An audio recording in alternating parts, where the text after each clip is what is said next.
I'm here with the one and only Thom Hartmann. This is the guy every single progressive broadcaster aims to be.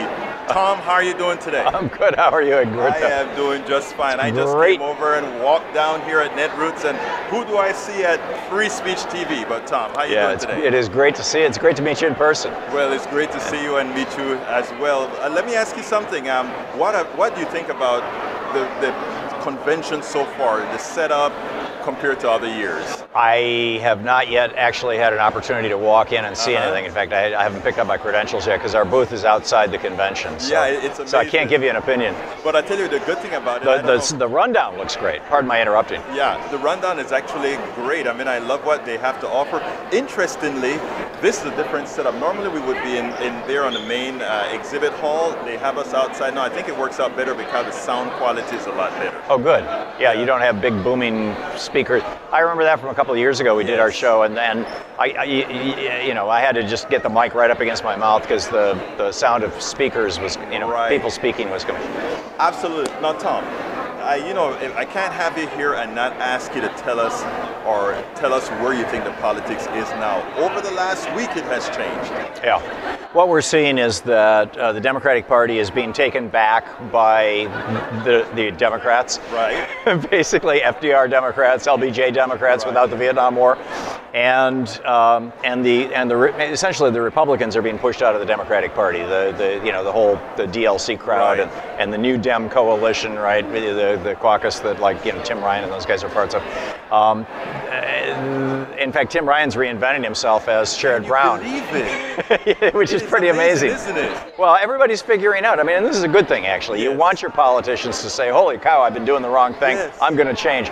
And so that's happening in the Democratic Party. The Republican Party, which has, since Reagan ceased to be really a functional political party and simply become a political arm of corporate America and the billionaires, has not only continued down that road, but has gone full fascist, full merger of state and corporation. Right. And not even just to that, they've gone to the dictionary definition of fascism, which is the merger of state and corporate interests combined with belligerent nationalism, which they had not done up to this point. Right. So under Trump, we're sliding full bore into fascism, and frankly, it's either going to take an overwhelming win from the Democratic Party or a revolt within the Republican Party to stop this, and it's concerning a lot of us. Let me tell you what concerns me as well.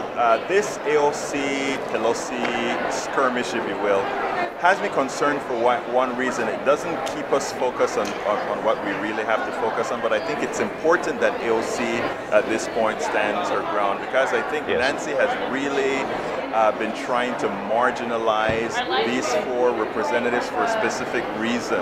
And I think that reason is to make sure that people feel, well, if we go here, we ourselves will be marginalized as well. And she's not taking it sitting down, meaning AOC. Yeah, and that's a good thing. When in the Republican Party, when the Freedom Caucus, which was the fascist wing of the Republican Party, funded in large part by the Kochs and other billionaires, when they went kind of to the edge of that party's norm, shall we say, off the middle of the bell curve politically. When they did that, the Republican Party was like, cool, we'll follow those guys. They're going in the same direction we believe in, right? And I'm just astonished that Nancy Pelosi and some of the other leadership in the Democratic Party are not looking at AOC and, the squad, and saying, cool, this is the direction this party has been, was in the 30s, 40s, 50s, 60s, 70s, and up until the early 80s, and needs to go back to.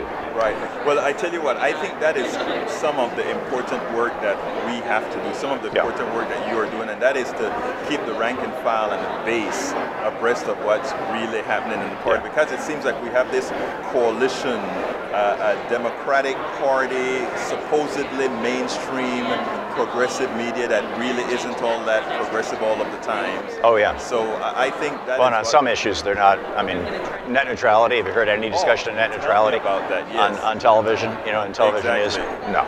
So I mean, those guys don't want net neutrality. They don't want to talk about that. Right. So I think that is the reason this work is so important, and that is the reason independent media has to continue doing what it Amen. does. And keep on doing what you're doing. Thank you very much, Thom. It's a pleasure having you. It's a pleasure being on your program. Thank you so much.